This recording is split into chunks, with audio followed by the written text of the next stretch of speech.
Hi friends, என் பேர் ஜெயா. இன்னைக்கு நம்ம என்ன பண்ண போறோம்னு பாத்தீங்கன்னா வீட்லயே சிம்பிளா எப்படி ப்ளம் கேக் செய்யலாம் அப்படின்றத தான் பார்க்க போறோம். வீடியோக்குள்ள போகிறதுக்கு முன்னாடி ஆரோ ஃபுட் சேனலை சப்ஸ்கிரைப் பண்ணிக்கோங்க ப்ளஸ் பெல் பட்டனையும் கிளிக் பண்ணிக்கோங்க. அப்பதான் நாங்க போற அடுத்தடுத்த வீடியோ உங்களுக்கு நோட்டிஃபிகேஷனா வரும். நீங்களும் பார்த்து என்ஜாய் பண்ணலாம். இப்போ வாங்க வீடியோக்குள்ள போலாம். இப்போ கேக் செய்யறதுக்கு என்னென்ன பொருள்னு பார்த்தலாம். ட்ரை ஃப்ரூட்ஸும் நட்ஸும் கொஞ்சம் எடுத்து வச்சிருக்கேன். கொஞ்சம் நிறையவே எடுத்து வச்சிருக்கேன். ஏன்னா இப்போ நான் வந்து ஒரு 1 கேக் செய்ய போறேன். ஸோ அதனால் நான் இவ்வளோ ஃப்ரூட்ஸ் எடுத்து வச்சுருக்கேன். ப்ளஸ் வந்து எண்ணெய் வந்து ஒரு 1/4 கப் அளவு எடுத்து வச்சுருக்கேன். பால் நல்லா சுட வச்சு ஆற வச்சு வச்சுருக்கேன்.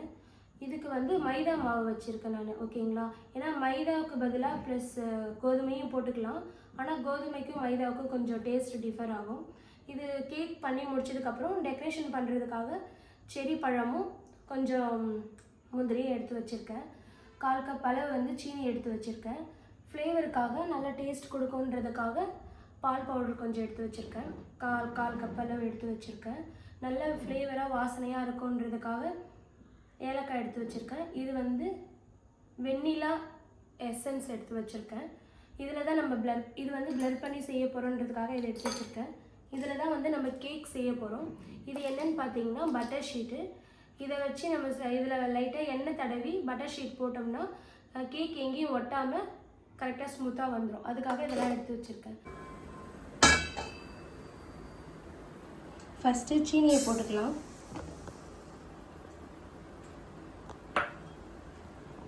இது நல்லா ப்ரௌனிஷாக வர வரைக்கும் நம்ம இதை கிண்டிகிட்டே இருக்கணும்.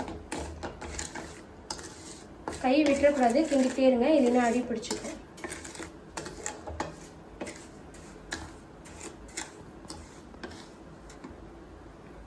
ஜஸ்ட் ஒரு 3 மினிட்ஸ்லேயே வந்துருச்சு. இன்னும் ஒரு 2 மினிட்ஸ் நம்ம இதை கிண்டிக்கிட்டே இருந்தோன்னா நல்லா ஒரு ப்ரௌனிஷாக வரும். நல்லா அந்த தேன் கலர் வரணும் நமக்கு. இப்போ கொஞ்சம் கொஞ்சமாக அந்த ஃப்ளேவர் வர ஆரம்பிச்சிருச்சு. இது இன்னும் கொஞ்சம் நல்லா கெட்டியாகணும். நல்லா கெட்டியானால் தான் நம்மளுக்கு அந்த பதம் கரெக்டாக வரும். இப்போ லைட்டாக இதில் சுடுதண்ணி ஊற்றிக்கிறேன். ஏன் சுடுதண்ணி ஊற்றுறேன்னா மேலே தெரிக்கணும். ஊற்றும் போது கொஞ்சம் பார்த்து ஊற்றிக்கோங்க.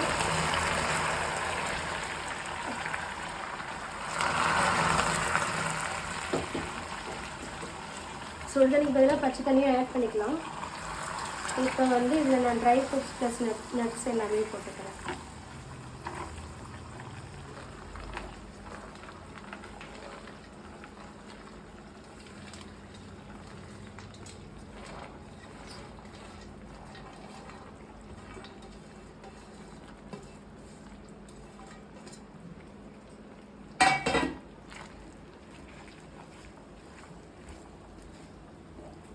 இப்போது இதை நல்லா கிண்டி விட்டுக்கோங்க.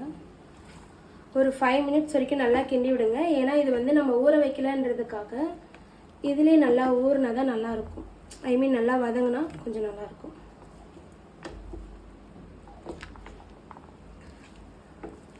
ஸோ இப்போ நம்மளுக்கு வந்து கொஞ்சம் கெட்டியாக இருக்குது. இன்னும் கொஞ்சம் தண்ணி ஆட் பண்ணிக்கலாம்.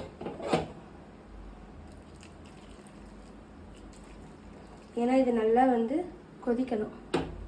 இன்னும் கொஞ்சம் கூட ஆட் பண்ணிக்கலாம். இப்போ இந்த அளவுக்கு வந்துருச்சு. கொஞ்சம் நேரம் கொதிக்கட்டும். இப்போ ஓரளவுக்கு நல்லா வந்து எல்லாமே நல்லா ஃப்ரெஷ்ஷாக வெந்து இருக்க மாதிரி இருக்குது.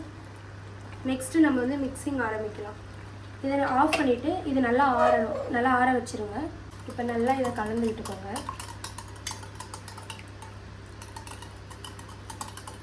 கலந்து விட்டதுக்கப்புறம் இது வந்து சலிக்கிறதுக்காக நான் வச்சுருக்கேன். மேபி வேறு ஏதாவது இருந்தால் கூட நீங்கள் யூஸ் பண்ணிக்கோங்க. இப்போ வந்து நம்ம ஒரு கப்பை மைதா எடுத்து வச்சுருந்தோம் இல்லைங்களா, அதை கொட்டிக்கோங்க.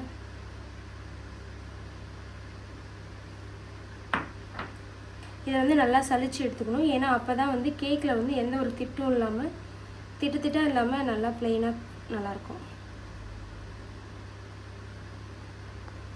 நெக்ஸ்ட் வந்து ஏலக்காய்.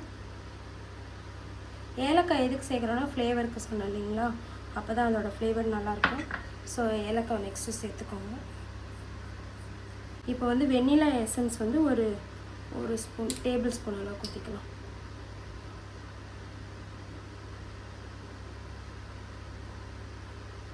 கொஞ்சம் கொஞ்சம் லைட்டாக கொஞ்சம்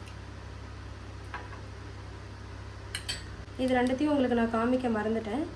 இது வந்து பேக்கிங் சோடா ஓகேங்களா. இது வந்து 1 டேபிள் ஸ்பூன் அளவு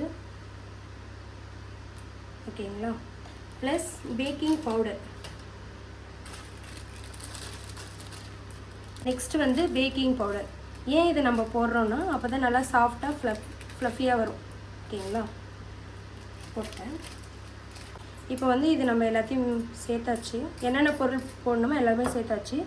நெக்ஸ்ட்டு வந்து இதுக்கு தகுந்த மாதிரி கொஞ்சம் ஒரு 2 பிஞ்ச் அளவு வந்து உப்பு எடுத்துக்கணும். 2 பிஞ்ச் அளவு உப்பு போட்டுக்கோங்க. நல்லா பிளர் பண்ணி எடுத்துக்கோங்க. இப்போ இதை நல்லா பிளர் பண்ணிக்கோங்க.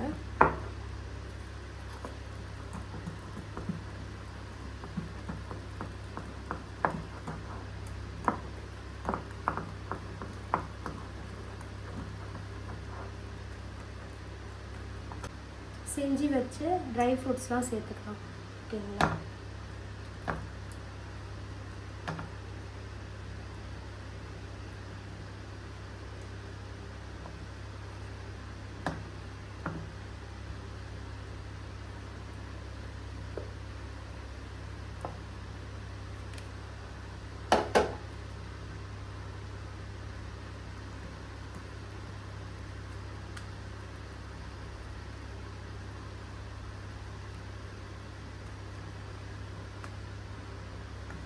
ஊற்றிட்டு இந்த மாதிரி நல்லா தட்டி விட்டுக்கோங்க.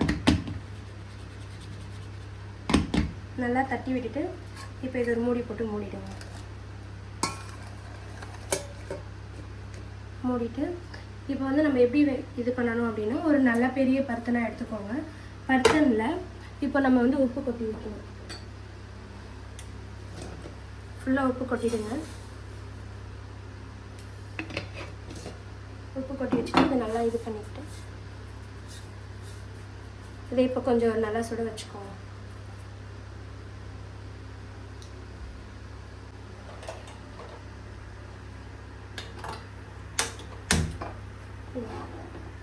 இது இப்போ வந்து நல்லா சுடணும். இது நல்லா சமமாக இருந்தால் தான் இந்த பாத்திரம் வைக்கும்போது கொஞ்சம் நல்லா பர்ஃபெக்டாக இருக்கும். இப்போ 5 மினிட்ஸ் ஆயிடுச்சு. நல்லா சூடாயிடுச்சு உப்பு.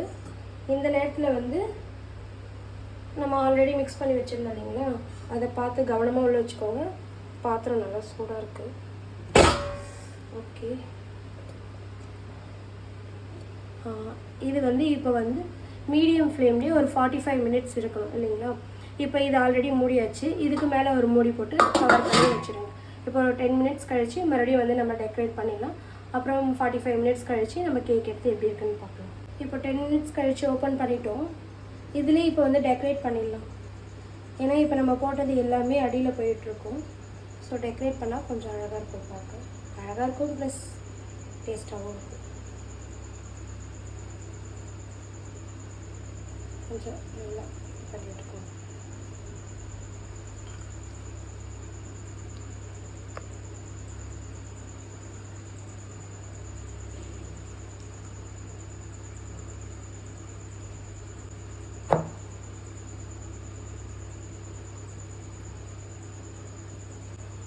ஓகே, இப்போ வந்து இதை மூடிட்டு ஒரு 30 மினிட்ஸ் கழித்து ஓப்பன் பண்ணி பார்க்கலாம்.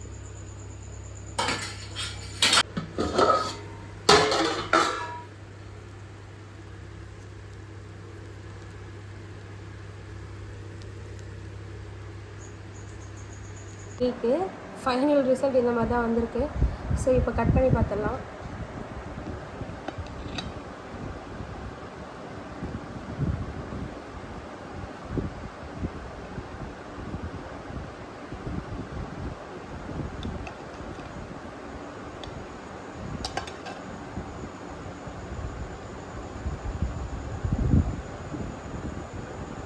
நல்லா தான் இருக்குது கேக்கு, கொஞ்சம் லூஸாக இருக்குது.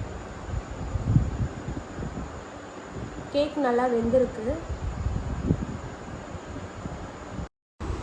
ஸோ நீங்களும் வீட்டில் ட்ரை பண்ணி பாருங்கள்.